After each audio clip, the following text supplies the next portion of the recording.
107 from 90.7 FM, www.nbcsvg.com. We are the Sound of Nation as we program from studios at Richmond Hill in Kingstown. Open up to 3 minutes after 8 o'clock. It's now time to bring to you Eyeing La Soufriere. Morning's edition for today, Monday, 3rd May, with the good wishes of Basic Needs Trust Fund, Facey Trading, and the Flow. This is how we flow. On the program this morning, we have in studio Prime Minister Dr. the Honorable Ralph E. Gonsalves, and joining us via Zoom, seismologist Roderick Stewart. Good morning to you, Prime Minister. Good morning to you, Mr. Stewart. Good morning, Johnny P. and all the staff here at 705 Radio and the people of St. Vincent and the Grenadines. Welcome again this morning to the R&R show. The first R is not Richie, but Roddy. Roddy, good morning. Good morning, sir. And we have this morning two magnificent children of our Caribbean civilization, but up from Martinique. They come to listen and observe. They have their cameras here. Caroline Popovic. Hello, good morning. And her cameraman. Francois. Roddy, I just want to alert listeners that this morning, in addition to your own report, I'm going to ask Simone Keyser Beach, Chief Medical Officer, to be on standby to join us, and Michelle Forbes, Director of NEMO. And I think there are a couple of questions I want to ask Gart Saunders of the Central Water and Sewage Authority, CWSA. So let's go with Roderick. Okay, well, good morning, sir. Good morning, listeners. Volcano has been quiet since our last show on Friday. We're just getting a few small earthquakes of various types, but no increase, no signs of any reactivation, no signs of any pressurization. So it's looking good. I mean, still have to wait quite a while, and we really need to get a good look at the crater to work out what's going on up there exactly. And we're not ready to say that the volcano has gone back to sleep yet, but it is definitely in a quieter stage than it was during all the explosions. So fingers crossed it will continue like this, and that we'll slowly start getting back to normal. Well, that's good news. There are no tremors, I take it. No tremors. We just have the occasional small earthquake. And one of the problems I have is that before the eruption, we had a station near the summit, and now we don't have that because it was destroyed. So I can't directly compare the activity before and now. So one of our tasks, as soon as it becomes safe to do so, will be to put the station near the summit back online, or put a new one in, so that we can actually make a much better comparison between the activity now and the activity before the explosions happened. Now, from what you're saying to us, I mean, there's some important policy implications. By the way, I believe Richie might be listening to us in Trinidad. I'm sure he is.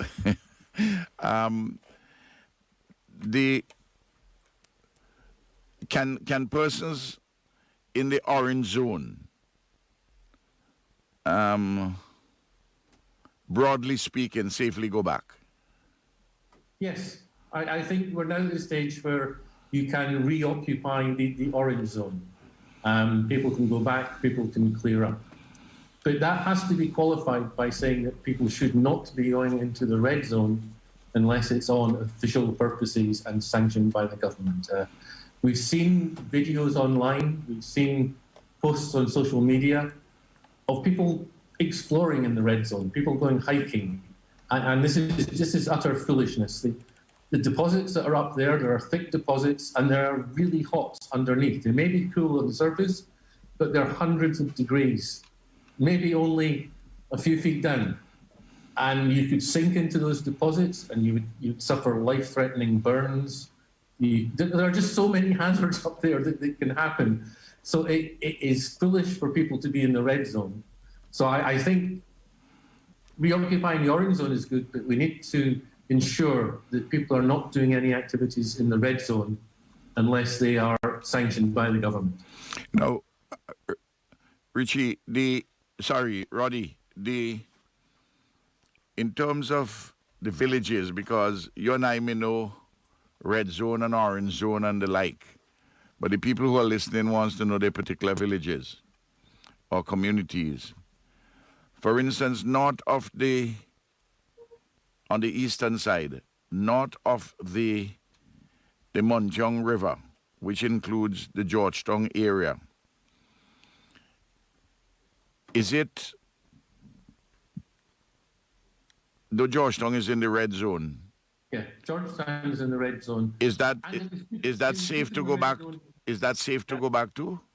No, I mean Georgetown was put in the red zone for a reason, because there are hazards there, and therefore we shouldn't be doing activities in Georgetown at the moment. But presumably people can go and clean up. This has to be something that, it's done in an organised way by the government, allowing people in for certain periods and things like that. But you shouldn't be reoccupying Georgetown at the moment. Okay. Because, it's in the red zone, and there was a reason for doing that. Now, and presumably you can do the same thing in Langley Park, which is adjacent to but below Rabaka. Yeah, I think so, yes. But would you advise not to go over Rabaka unless it's specifically sanctioned? I would recommend you shouldn't be going into Georgetown unless it's specifically sanctioned. Okay. Georgetown is in the red zone, and I think we should be very strict with the zones to avoid any confusion. Okay then. Now, Chateaubelair is in the orange zone for the purposes of your seismology. Does it mean that you can go and reoccupy Chateaubelair, or your recommendation? I mean, the cabinet will make the decision on Wednesday.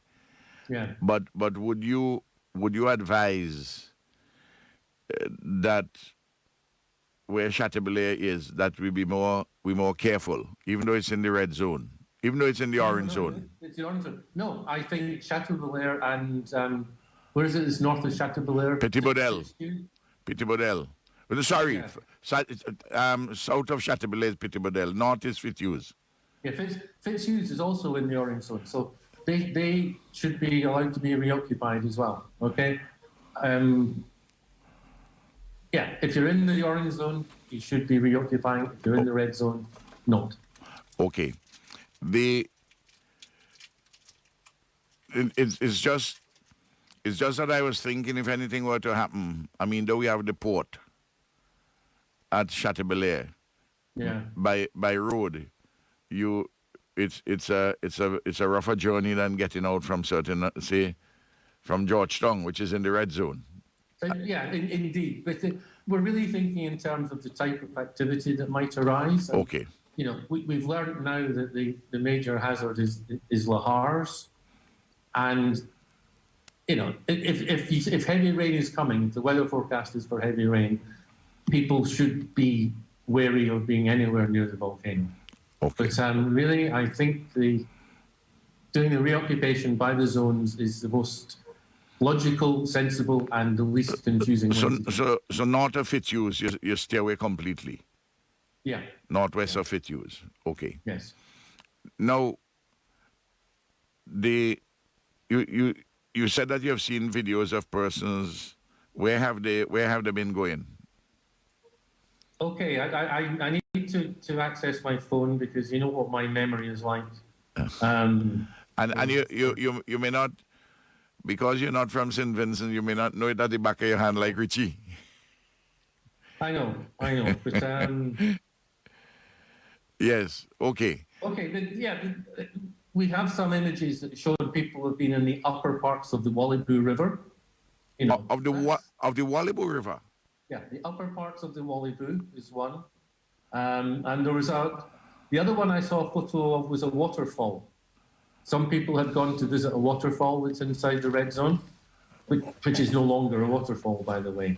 Yes. And Richie actually just sent me a message this morning saying he's seeing more and more videos of people exploring, and this is just crazy, you know.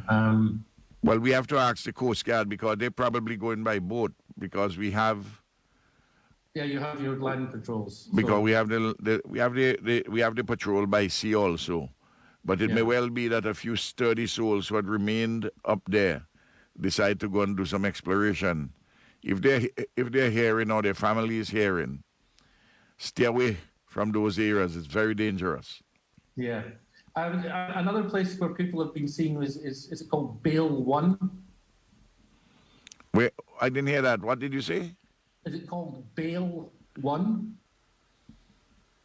No, No. This might be an auto-correction.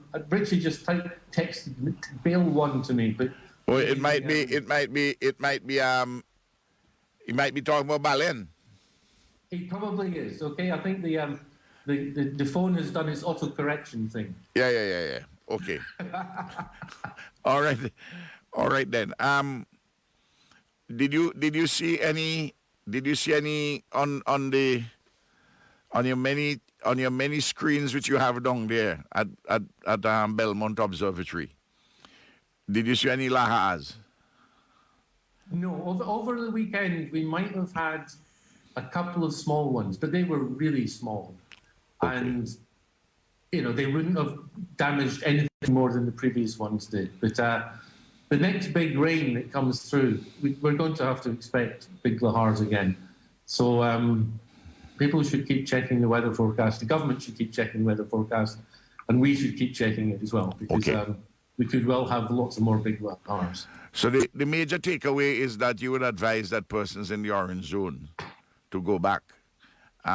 Clearly, that has to be in an organized way, because let's take, for instance, even though the rains came, in parts of the orange zone, you will still have a lot of, a lot of cleaning up is being done by the government on the roads. You will still have a lot of ash in some parts. In the orange zone, not a great deal remaining. I mean, take for instance on Chateaubelair. A week or so ago when I went there was still a lot of ash. I know the rains would have washed away, but we have to make sure that we have the ash more or less cleaned up. Certainly in Fitzhugh there was a ton load of ash, so that it doesn't make sense that people go down there unless the ash is cleared up. Because if they go and clear up their house, as soon as you clear the ash, the wind will blow the ash, and the very act of clearing will go into people's houses again, and they will complain. So we have to, so that even though the point I want to make is, though, even from a standpoint of seismology, you're saying, okay, from a practical standpoint in terms of living, and the nature of the cleanup, that it would be advisable until we specifically give a timetable as to how you can go. I mean, presumably your roofs and so on, they in those areas, you can clear them up. But if there's a lot of ash still on the road, it would be unwise. And that's why all what you're saying here is advisory, which we have to then reflect upon at the cabinet on Wednesday, and give certain clear directions. Because at the end of the day, you're advising us, we're following the science, but we have to take a series of decisions based on certain other practical considerations. Roddy? Oh yeah. I agree with that. I know nothing about the best way to clear areas up. I only know about games, no. But I understand you're highlighting the issue as to the dangers from lahars on both sides, and also pyroclastic flows on the northwestern side, or at least what remains of those pyroclastic flows. Because you say underneath it's hot. Yeah, so those deposits can be hot. Okay. All right. Yeah, but I mean, cleaning's important, and government facilities, I guess, have to be cleaned as soon as possible. Schools and all the different government facilities in the orange zone should be a priority for cleaning, I would think. Well, I don't know if Johnny P, if anybody has sent any question in on by WhatsApp. No questions so far. All right. I don't know if Caroline has any question wants to ask Roderick.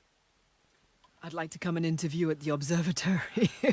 She'd want to come and interview you, Roderick, at the observatory. It's Martinique TV. And we always, we're happy to do interviews. Just make some, give us some notice, make some arrangements, and bring some food with you. If you bring food, then you're always welcome. Okay, what would you like me to bring in terms I don't know. Surprise us. Okay, I'll bring it. Now tell me what day, because I'm here for this week. I would love to come and see your work and see what you're doing. I think it's... Yeah, we can do that. We actually have an outreach department in Trinidad that's supporting us, so they can give you lots of background information. But I'm happy to show people around. So when can I come? Hello? Did you hear that, Rod? What day? Yes. What day is convenient for you? Not Wednesday and not Friday, because I'm actually leaving on Friday. Okay. So either tomorrow or Thursday. All right. Okay. Can we come tomorrow? Yeah. We'll come in the morning, early. And Okay, I'll be here all morning. And I'll bring you food. Obviously...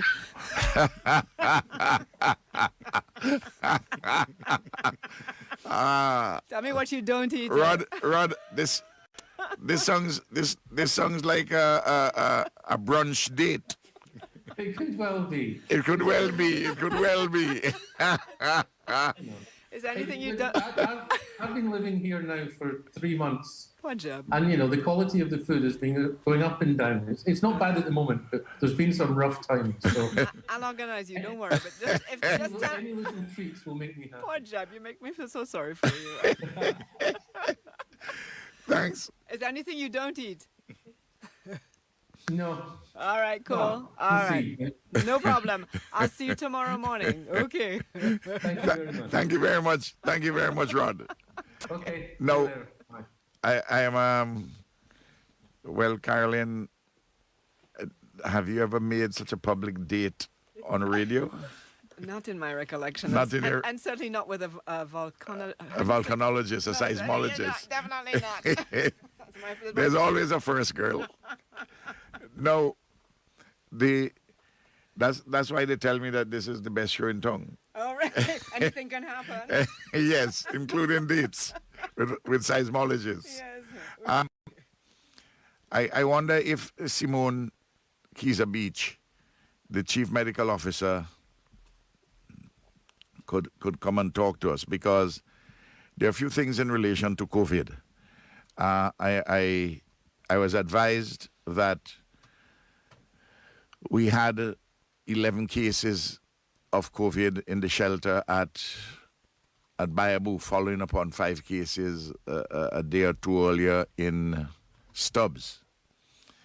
And there are clearly consequences to this, and the sort of measures taken by the Health Services Subcommittee of NEMO, which is chaired, as we know, by the Chief Medical Officer herself, and also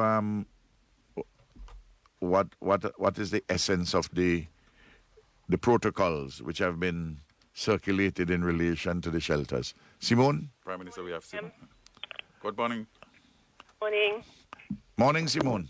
Morning, PM. Wanted me to just give a... Yes, give us a summation as to what is happening and the critical issues at hand. Okay, so as of yesterday, May 2nd, we had 1,882 cases of COVID-19 reported in St. Vincent, of which we now have 140 active cases and 11 deaths.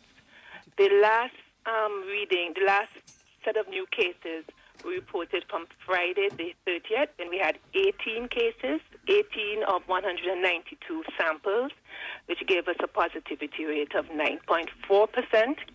Over the last 14 days, we have had an average positivity rate number of cases to samples of 4.98%.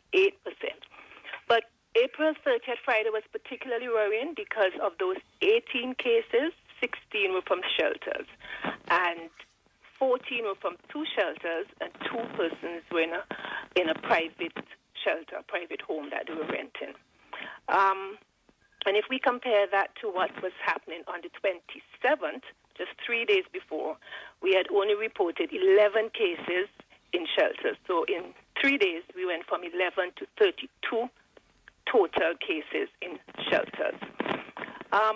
We really are trying to impress upon everyone the importance of testing because, as you know, the protocols for the shelter management in terms of COVID and health, we are supposed to be doing testing on a regular basis, random testing within the shelters so that we can do early detection because that's how we have been able to control COVID in St. Vincent, by early detection and early containment. But we have been getting a lot of resistance and persons have refused to be tested. And so now we're in a situation where somebody turns up with symptoms and then you realize that person is positive and then you have to go and check persons and you're finding these clusters in these shelters. That's a major challenge and we really would like persons to comply with the test. It's not anything that is going to give you COVID, as some persons are thinking. We just need to know what's happening to control. In terms of vaccines, right now we have given 14,526 persons have received the vaccine, and we continue to offer vaccines at all of the clinics. The polyclinics are open 24/7, and we encourage persons to get vaccinated. But our major challenge right now is the control of COVID within the shelters, and we know persons move from the shelters into the communities, and so it's basically the control and the containment of COVID in St. Vincent and the Grenadines. Now, what measures did you and your team institute at Stubbs and Bayaboo? Well, as Dr. Duncan is in charge of that, we shut down the shelters. It would be nobody in, nobody out. And that is to allow... Not shut down the shelter, shut down access to. Access and, to, yes, sorry. Not shut down as in no longer. And egress from. That's right, yes. So we, in order to contain, because what we have is that we went from 2 cases to how many other cases within a matter of a few days.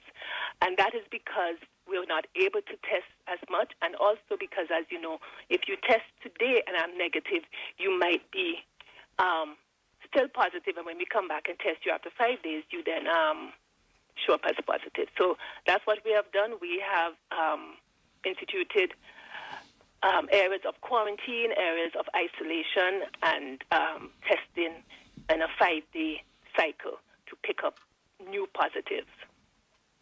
You know, I would like to join you in urging very strongly persons to take the tests. And I want to say to them that since September, your Prime Minister, Comrade Ralph, that I have taken 16 tests in St. Vincent and the Grenadines and also in the United States, in the aggregate. Because I've been to the United States twice, and we know what is involved in that. And when you leave and when you come back, when you go there, and as I had pointed out, that even to visit Eloise in the hospital, I had to take a COVID test. I couldn't get into the hospital. Of course, I could decide, it's a free and democratic country. There as here, I could say, well, I'm not taking it. But if I didn't take it, I forfeit the right to go to the hospital to see my wife. Mm-hmm. And I have taken the 2 doses of the Sputnik vaccine, and I'm here working hard, doing all what I'm doing. I'm just advising people very strongly. Take the test. It's a simple test. It is, a swab is put up in your nose, and that is all that it is. It is very, very simple. And the vaccination is also a very simple one. So I just want to indicate to people that it is important that you do it, because you may not have any symptoms. But as Dr. Kiza has told us repeatedly, and everybody else, and you know the case, you may not have any symptoms. That is to say, no cough, no cold, none of those things, no chills. But you may be positive, and you can infect your loved ones. You can infect your mother and your father, your grandmother and your grandfather. And you can infect those in your family and around who have pre-existing conditions like hypertension and diabetes and the like. And as Dr. Keys has also told us repeatedly, and Gerald Thompson, Dr. Thompson, and Dr. Duncan, that you may be young and strong, but you get COVID. There's a thing called long COVID. It can scar your lungs, could affect you with your respiratory problems. It can create problems for the muscles around your heart. The advice has been given too that it may even create difficulties for women in their mammaries. Mammaries mean in the breast. And also, if you're pre-diabetic, it can bring on diabetes, and these things can lead to a reduced quality of life, can actually make you get very sick. And of course, those with pre-existing conditions can get very, very sick, and some may die. Some may die from COVID, but some may die with COVID because of an acceleration process in relation to this virus. Please, I'm begging you, I'm pleading with you, don't listen to a lot of foolish talk about not taking the test and not taking the vaccine. If our country has to get back to normalcy and the economy is to have an uptick, we have to get back. And for jobs, you have to get back. You have to do the tests, and you have to take also the vaccine, because this is an ongoing problem, and it is going to be with us for the foreseeable future. How are you going to be, for instance, working at a hotel where people come there? You think they want to be served by somebody who is not vaccinated? You think they want the airport and immigration people to check them in or check them out if they're not vaccinated? Do you think parents want their children to be taught by teachers who are not vaccinated or even tested? You know, I am urging, we have enough problems so that we don't inflict others on ourselves. On this matter, let us be responsible. Would you endorse all what I've said there, Simone? Simone has gone. Oh, sorry. And the thing about, persons, they might say, oh, I'm young, I'm strong, it won't matter. We have instances where persons took this home. You're taking it out, taking it back into your home. You're volunteering in a shelter, and you're going back into your home where you might have vulnerable persons. And so we're not just asking for the shelterees, the persons who are in the shelters. We're asking for those who work there, who volunteer for your own protection and the long-term effects. We really need to think about our health and our wellness, not just in this instant, the little discomfort, but it's just a test. It's just a test, and the vaccination, we would like that too, but the critical thing right now to pick up is the testing. I was shocked to learn from Michelle Forbes, director of NEMO, that at one shelter we lost 2 volunteers because the volunteers didn't want to do testing. I mean, I just don't understand it. I don't either, PM. You know, let me. What new protocols you have circulated? We have done the shelter protocols, COVID in shelters, and that's to protect. So if you are coming from one shelter to another, we ask that you be tested. We are not asking that if you are coming in brand new to the shelter that you be tested, but if you are transferring from one to the other, because, you know, we don't want to move any COVID from one to another place, is that you be tested before you transfer. Besides that, we are asking for the workers in the shelter, the persons who don't, because the persons in the shelter, they have to be there. But the workers in the shelter, we are asking for your protection, and the persons in the shelter that we do just testing every 5 to 7 days, a random testing.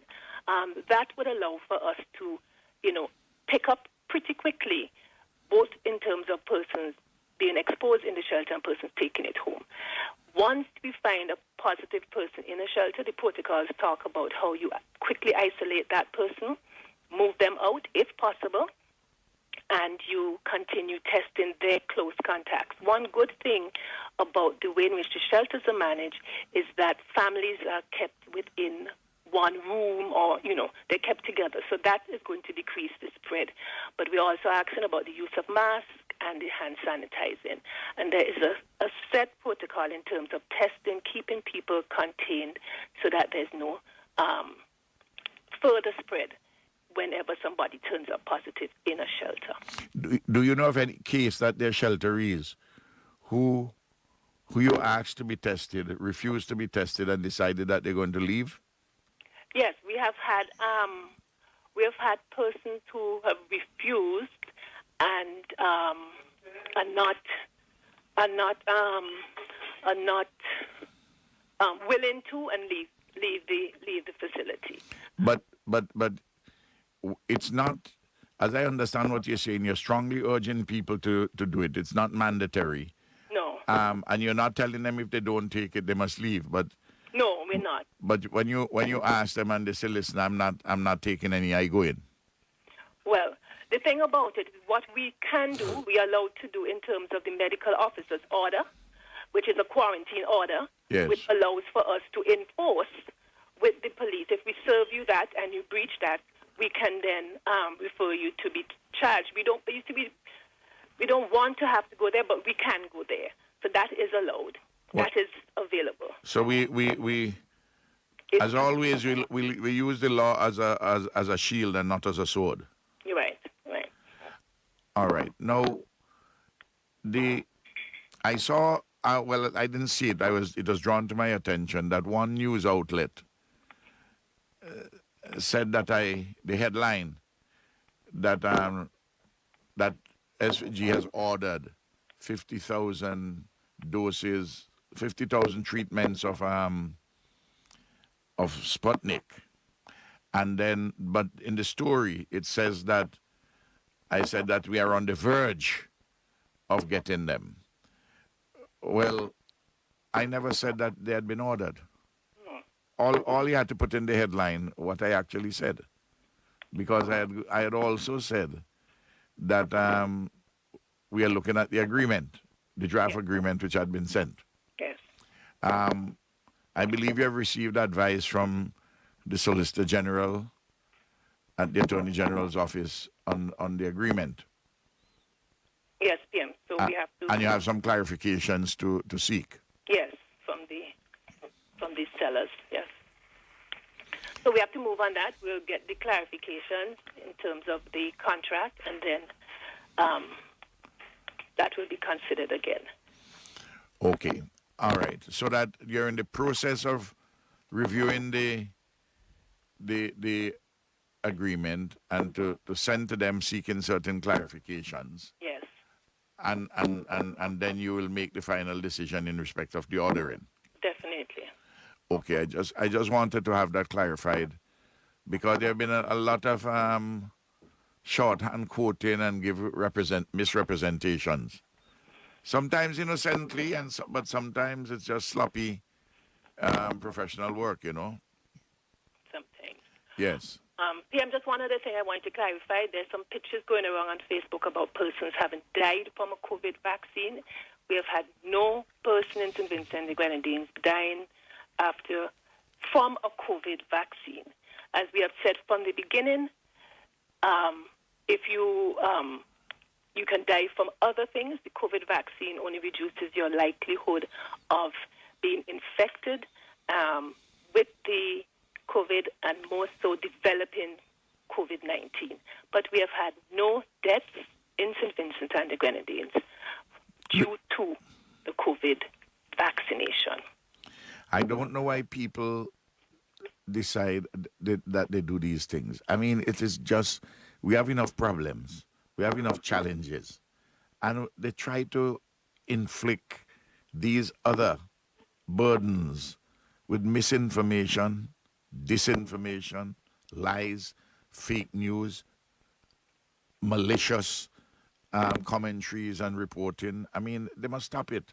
And I'm urging people just to put on their thinking caps all the time and reflect on what some people would put up on social media and elsewhere. And listen to the authorities. Listen to the authorities. Listen to you. Listen to Roger Duncan. Listen to the professionals in this particular area. I don't know if there's anything else which you want to speak to. Well, just to encourage persons, as I said, you got the test. What happened to you when you got the test? I have been tested. Nothing has happened to me. You got the vaccine. Nothing has happened to you. I have gotten the vaccine. My mother-in-law has gotten the vaccine. My sister has gotten the vaccine. If And your mother-in-law, how old is your mother-in-law? Over 80. Yes, I know that, but I just wanted you to say it. And we're not going to give you something that we believe would hurt you. Quick That's all question. we're asking. Quick question, doctor, before you go. For persons who didn't get the second dose, but they have evacuated or relocated in shelters, how you go about getting a second one, and it's almost due. You go to any of the clinics. So any of the polyclinics, they're open, Stubbs, Bookham, and Levi Latham, and any of the other clinics. But those clinics are open. Lots of persons have also been asking because they got their first dose at the Victoria Park, and that's now closed.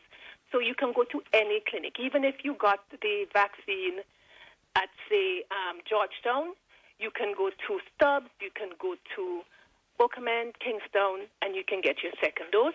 Additionally, we have taken the decision to allow persons to receive their second dose earlier than 10 weeks. So anytime after 4 weeks, you can come and get your second dose. Just bring your card. Thank you. Okay. Thank you very much, Simone, and continue Thank to you. do the great work that you and your team doing. Our team. Thanks, Ben. Thanks. I would like, if Michelle Forbes is listening, I believe she is, the director of NEMO, to join us, because there are a few issues that have come to my attention I wanted to speak on. Not the issues so much of lunch being late somewhere or breakfast that didn't come at 8 o'clock, it came at 8:30 or 9 or whatever, I'm not talking about those things. There are a couple of things that come to my attention which they're in danger of breaking our social solidarity, and they are extremely disturbing. Like, for instance, I understand that some... We have children primary school age being left alone for quite some time, teenagers being abandoned, people going back home and just leaving them there in the emergency shelters, and you're not even indicating to the shelter managers that they're stepping out or are going to be where. So you have all of these unattended children sometimes within the emergency shelters. How many of these children you can identify? Is this one or two, or is it a fairly? It's a couple. So we are able to identify them. So we have a few in different emergency shelters. Some people claim that they're going home to clean up, but then you don't see them for a couple of days. And no communication with the shelter managers. Yeah, but you say a couple in different shelters. What is the aggregate number you have at hand?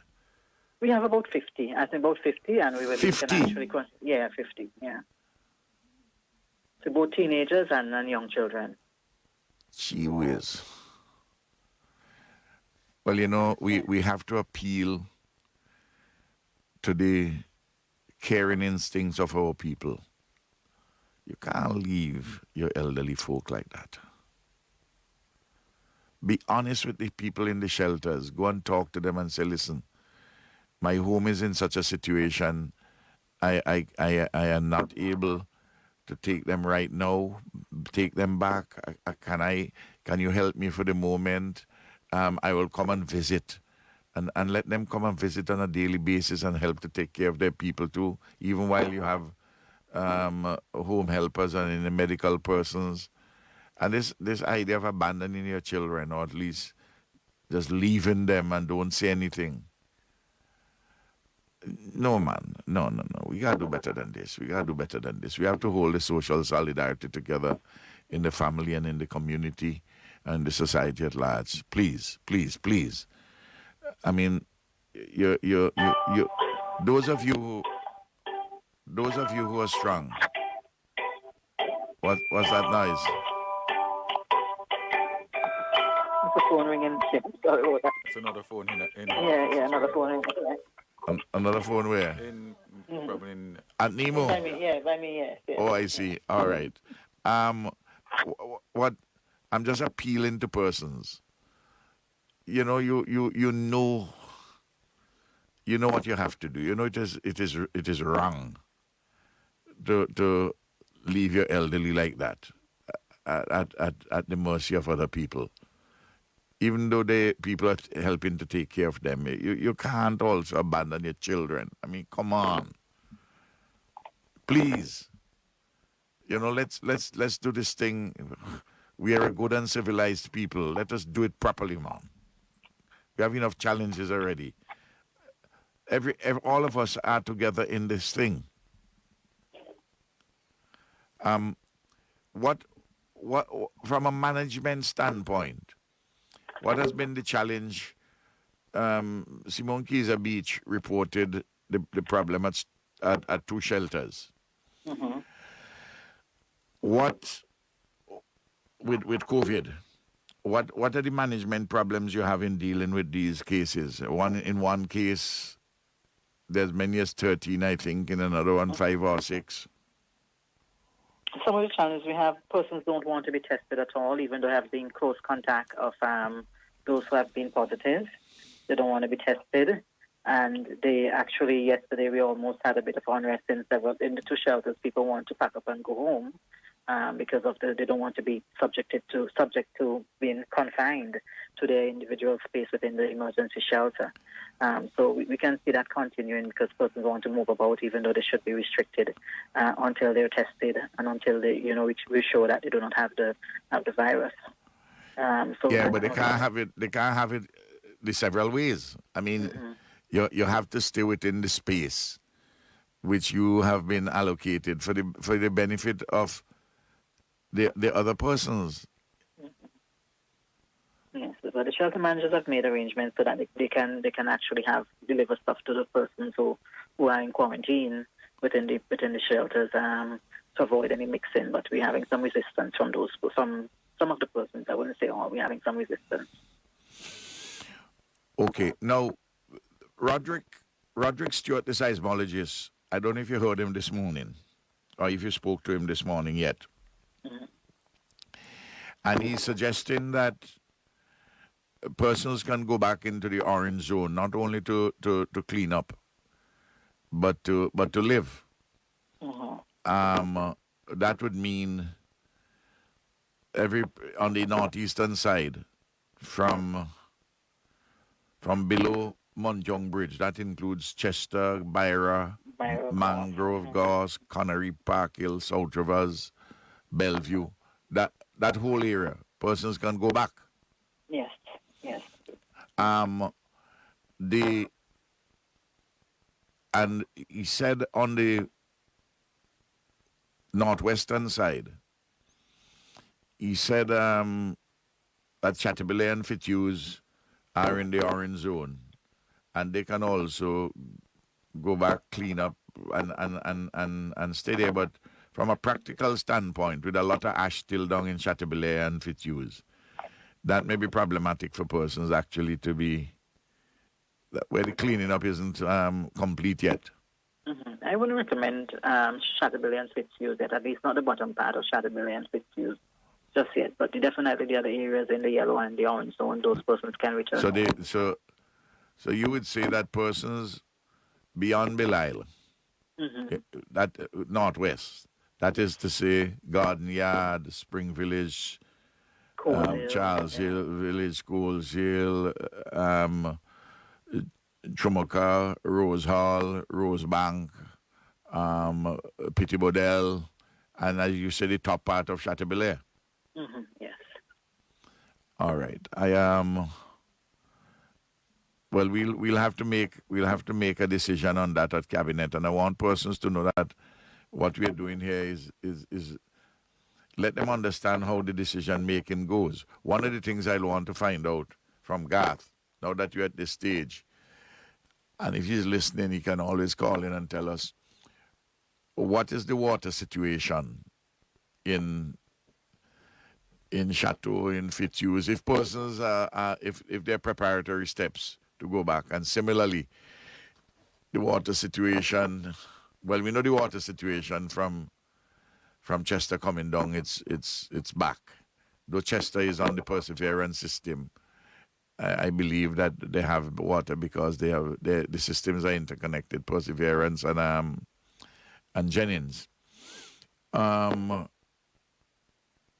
it'd be good to hear what, given the recent quietude of La Soufriere volcano since the 22nd, since the last explosive eruption on the 22nd of April, what is happening on that front. And similarly, we'll have to know from Vinlek what is happening also in those areas as we go forward. So now, Michelle, how are we? You are satisfied that we the shelters in terms of the food and all the medical facilities and everything, despite occasional hiccups, that things are in order? Things are generally in order. We may have a few challenges here and there from time to time, but everything is running smoothly. For medical, we're encouraging the persons in the shelters to go to your nearest clinic because we don't want the mixing of medicines, that the health personnel actually deal with those, and the medical personnel visit the shelters too on a regular basis, almost daily, so they can get that kind of help from the nurses and the doctors that visit. Okay. Now, the packages, the food packages, I know that you have been giving out Nemo Social Development, which is one really, because the social development at this time is also in the subcommittee on the Nemo dealing with distribution of food packages for those families who evacuated but who are in private homes. I'm told that we have I don't know if you could confirm that we have distributed close to 6,000 packages already. Yes, that's confirmed because we normally do an update every evening. Oh, and those packages are for 2 weeks. Those generally 2 weeks, yes. Good. So, Now, and that is just by you, but Red Cross has also distributed. Red Cross is also distributing, and other private entities also distributing. But most persons are generally honest when you speak to them, and they will indicate they would have had to receive something and from which agency, so that you will know they will be on the next round. Okay, but I would imagine that there are some persons would text me or call me and said that they put their name down for Nemo, and they haven't gotten back to them. I mean, I imagine that there are cases like that. There are a few pockets, yeah. There are still a few cases like that. So we are working with the social development and getting to those persons. And I understand that World Central Kitchen has been sending food in not just to shelters, particular shelters, but also to areas for families even in the Orange Zone. Orange Zone, yes, they have been several communities they have been supporting, and even the shelters too have been supporting persons who live in private homes. Up to this morning, there are over 2,000 persons. Even though they're not in emergency shelters, they go to the shelters for their meals. I see. Yes. Well, it's important that people know all of this, so that the problem of food and water and the shelter itself, medical services, that they have been pretty much in order, though we have to improve it as we go along. I just want to ask this question to you because, it has come up. There are some persons who have put about, including presumably responsible persons, and some not so responsible, say that distribution through Nemo is done on a politically partisan basis. I don't want to draw civil servant into political debate, but could you indicate how this distribution is done and whether there is any scintilla of evidence that there is a partisan political distribution of the food and whatever else you distribute? Not at all, Prime Minister. Once you have been reported as being displaced, especially or even those persons who need separate assistance, we do our own investigations and we assign persons. Even those who we have even received requests from the politicians on the other side or the MPs from the opposition party, and we have facilitated them. We do our own investigation. We facilitate everyone, so there's no distinction between any political divide whatsoever. Well, I've seen. I've seen data, the compilation, where there are dozens upon dozens of persons whose names, where opposition MPs' names are put as the contact person for individuals to receive, and they have received. And they have received, yes, they have received. Anyone can call us, or ministers of the ruling party, the opposition party. Some have emailed their information and said, these persons are still awaiting assistance, and we have touched all of them that they have sent it. No, we don't leave anyone behind. Let me ask you.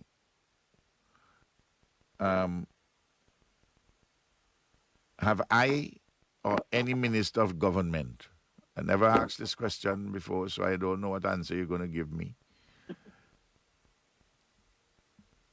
directed you or had to approve the list of persons whom you and your team have chosen to head shelters? No, never. We have actually, that process is really done through the Ministry of Education, especially for schools. The schools themselves determine who is going to lead the shelter management team. So for schools, it's normally through the principals and the community leaders, and they make a determination as to who's going to lead a particular shelter. For the private shelters, which are churches, and so they make that determination as to who is going to lead within the shelter because the property is theirs. So we always emphasize the property is yours. You need to have that shelter management team in effect. Same for the schools, through the Ministry of Education. They make that decision among the staff of the school themselves, and the ministry as to the person who's actually leading the shelter management team. You know, when I was a lawyer, when I was trained for a lawyer, to be a lawyer, my tutors, my teachers will tell me, lecturers, professors will tell me, never ask a question if you do not know the answer that the witness is going to give you. Well, I ask you a question because I know the only answer you could have given to me about this is that we in the government have absolutely nothing to do. I'm talking about the politicians, the members of cabinet have absolutely nothing to do with the selection of persons to be in charge of shelters or to be in charge of the distribution of anything that NEMO does. I'm involved in the National Emergency Management Council as chair, but I don't deal with these details. And no minister deals with them, and any minister who were to do anything like that, I'll tell them they're stepping out of line. And I know none has done. And we have 921 volunteers actually working in emergency shelters. 921 in 86 emergency shelters. Yes, well, I'm very grateful for what you have had to say and the reportage, but it's disturbing to hear about the elderly and the children. And I hope we get those who are listening, their consciences, their own humanity and their own familial connection will touch them, and they would address that matter in conjunction with you and your teams. I don't know if there's anything else you want to say, or Johnny, if there's any question which has come up online. There is a question here. I'm not too sure if it's Michelle is the right person to answer. If you are fully vaccinated coming from Taiwan, what is the period of a quarantine if you're fully vaccinated coming home? If you're fully vaccinated, the protocol which has been published, and student or whoever can read it, is that at the moment you do in an approved hotel or guest house, 7 days. Or you can go to your home, provided that all the other members in your family, all the other persons in the household, that is to say, all the adults, are vaccinated. But I have heard that coming from the Health Services Subcommittee, that they are moving towards the Grenada, Barbados position. I don't know if they're going to get there this week, that they will just ask for 2 days, 48 hours, which time, because you'll do your PCR test. You bring a PCR test nevertheless, and you do your PCR test, even though you're vaccinated, and you do a PCR test here to make doubly sure, and that in 48 hours you stay in the quarantine. Michelle, that's the protocol. That's the general protocol. Yes. Mm-hmm. And it's on the Ministry of Health website, so you can easily review it. Yes.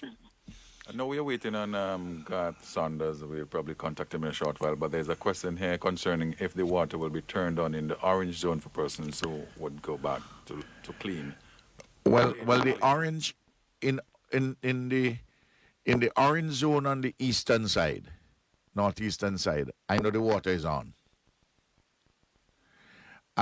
In some places, I'm told, for instance, Camilo told me that down in Brighton, Diamond and the like, the water is on, but the pressure is not yet back up where it should be. On the side down in Chateaubelair, in the northwest, I don't know, which Chateaubelair is part of the orange zone. I don't know if the water is back there. This is why it would be good to hear what Garth is saying. Is he on? Okay. Because that's an important question from CWSA to answer if we can get him there. And meanwhile, I say that we are having tomorrow. I have a special session of cabinet to finalize the bill, the estimates, the supplementary estimates and supplementary appropriation bill, which we go to Parliament on the 11th with. Gart is on? We haven't been able to get him. Yes, good morning. He got different sets of questions now. You were listening? Yes, I got the question. Okay. The area on the North Leeward side, we are this morning, about to turn the water back on into Pettibodale all the way to Fitzhugh. We have Okay. to do that in a phased way because we suspect we might have some broken lines along the way. But certainly by tomorrow, we should have water back into that area. Up to By the end of- Fitzhugh's. Up to Fitzhugh. Including Fitzhugh's. Including Fitzhugh, yes. Good. All right, well, that's... On the windward side, yes. yes, on the windward side, as you quite rightly mentioned, we have water up to Chester, but we are starting the cleaning. We have gained access into the Perseverance intake, which feeds the Georgetown area proper and all the way up to Orange Hill, Magog. Yes. That source is actually in the red zone, but we are trying to access it in a measured way to complete the cleaning and maybe have the water available to residents whenever the government gives the clear for any return to that zone. So we hope that water could be ready by midweek into that Georgetown area. Okay. Now, Yes. as I understand it, just in relation to Chester, Chester is on the Perseverance system. Chester is on the Perseverance system, yes. So, No, it actually can be fed from both Perseverance and Jennings. okay, so you have it feeding from Jennings at the moment. Yes. Now, above Orange Hill, and more specifically the systems in Sandy Bay, Oya, and Fancy, Yeah. what is the situation in those areas? Well, we don't know what the situation is because those sources are situated within that zone, and that zone is actually in the red zone. Yes. So our staff have not been able to access Okay. that area, and it has to be done in a careful, measured way, as I heard from the volcanologist this morning. So, Yes. you know, I we have not understand. yet been able to go in. I understand that the roads are impassable from at Oya, that you can go to Sandy Bay, but you can't get up to Oya. One of my officers who is from Fancy, one of the men on my team, security team, he went by boat yesterday to see two things. To provide a report as to what is happening there, and he will have a communication with the commissioner in relation to certain security issues. But he went there and he told me that the road at Oya is, to get access beyond up to go into Oya is a problem. With you wouldn't be able to get there. Yeah. But Sandy Bay has its own system. Yes, the Sandy Bay has its own system, but the Sandy Bay intake is also very high up in the foothills of Soufriere. Yes, I understand that. So that's that the water supplied by the pipe would be tested regularly, would be treated and tested regularly. So we are assuring the public that once you get water from CWSC, from the pipeline, it is safe to drink. And we have been doing that for the last 3 weeks after the eruption of La Soufriere, and that is, it meets all the international WHO, the WHO water quality standards, and it is safe for drinking, once supplied by the CWS. Well, I don't know if there's anything else you want to talk about, but what you told us this morning is very helpful in terms of your movement by tomorrow for Fitzhugh's, and that Yeah. before the end of this week, maybe Wednesday, you might get up to Orange Hill depending on if you sort out perseverance properly. Yes, and we were approached by farmers and so in the North Leeward area, and we understand their plight because they need to have their animals and Yes. Well, I'm sure. Requirements in that area. I'm sure the member of your board from North Leeward, Rasto. Yes. Rasto will be on your case. Yes. He's always on the ball. Yes. Mm-hmm. Thanks. Okay. Thanks very much, Gat. I appreciate it. And I really please give the rest of your team for me our gratitude for all the excellent work that you guys are doing. Guys and gals are doing. Okay. Thanks very much. Thank you. I just want to say something on the security question before I go. It was reported to me that there are two persons, presumably, well, they reasonably suspect that they're from the Georgetown area, who have been going north of Rabaca in conjunction with one person from Sandy Bay, and who have burglarized a few places. Remember, I reported about what we tracked down in Chateaubelair. I haven't gotten any reports that, because we have been patrolling more tightly down in Chateaubelair, and in fact, when the commissioner told me that one of the challenges they had, given the amount of vehicles they have to use in other places, they will let Stretcher tell them to purchase one or two vehicles or whatever is required for this purpose. Go ahead and we'll provide the resources. Because, in times like these, even though you get more vehicles, you're still going to need more vehicles. The cynics may say that nothing like an eruption to get the police to ask for more vehicles. But the fact about it is this: they do need a few more. I know the commissioner will be laughing. I talk about the cynics, and that we must take good care of these vehicles and those existing ones which we have. But this morning, as a result of the report which I got from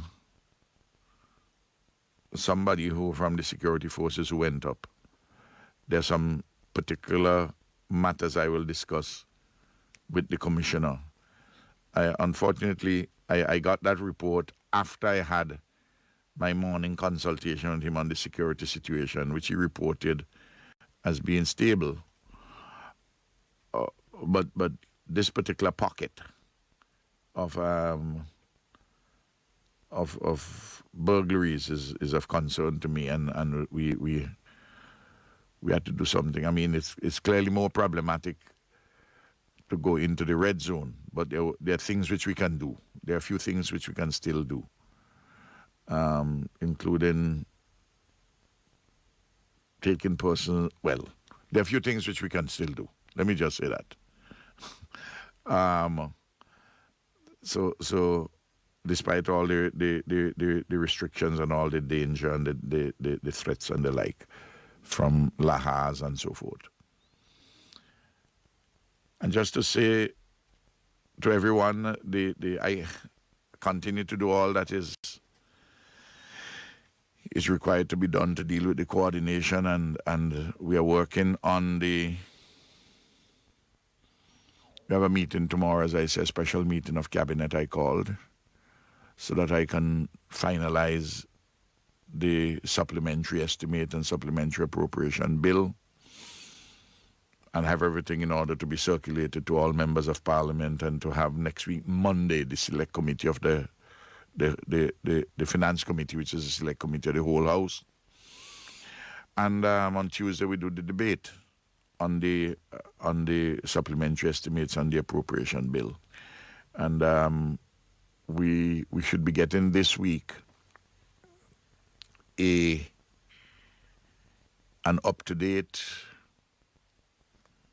assessment as to damage and loss and what would be required for social safety net purposes and the like, and to begin in a formal way the process required for reconstruction and recovery and reconstruction for rehabilitation. It's going to be a long haul, but I'm confident that we're able to do what is required. But I want to end again with asking for enhanced social solidarity. Let's keep it together. Let's build together. Let's have hard and smart work. Let's be disciplined. Let's take the test for the COVID. Let's take the vaccine, and so on and so forth. All the various messages. I don't know if there are any questions which you may have, Johnny P, or if any has come in on the WhatsApp. There was just one about after the meeting on Wednesday. What would be the schedule or dynamics in terms of how soon can persons know when they'll be able to go? As soon as all the items in the decision-making process are brought together, we will announce promptly. All right? I'm very anxious, for instance, for persons in the orange zone to get back into their homes. That has several knock-on effects. It lessens the number inside of the shelters. It lessens the COVID problem where people are jammed up. More persons leaving. The school situation. You can begin to address that. Last week, I spoke to the schools issues. I don't have to go over that again. And Curtis King will talk about that during this week. I'm supposed to get from him today, tomorrow, from his ministry, a list of places where we will have CPA classes and those for CSEC. I expect soonest the CAPE classes will resume at the community college and so on and so forth. All these are elements of a return to some normalcy. Not yet full normalcy, but to some normalcy. And I repeat, until we get this testing and the vaccination in order, we are going to compromise our socioeconomic recovery, the job creation. We'll be shooting ourselves metaphorically on our own feet. I am doing my part. The government is doing its part. NEMO is doing its part. People in health are doing their part. You have to do your part. The security forces doing their part. You have to do your part. This is a time we have to obey the biblical injunction. Take up your bed and walk. And I'm using that in a metaphoric sense. We have to do it, of course, in a very organized way. Thanks very much. And I want to thank Rod for his contribution, the seismologist, and for Simone and Michelle and Garth, and for those who asked the questions. Thank you. God bless us until tomorrow. Thank you very much, Prime Minister, and you have a great one.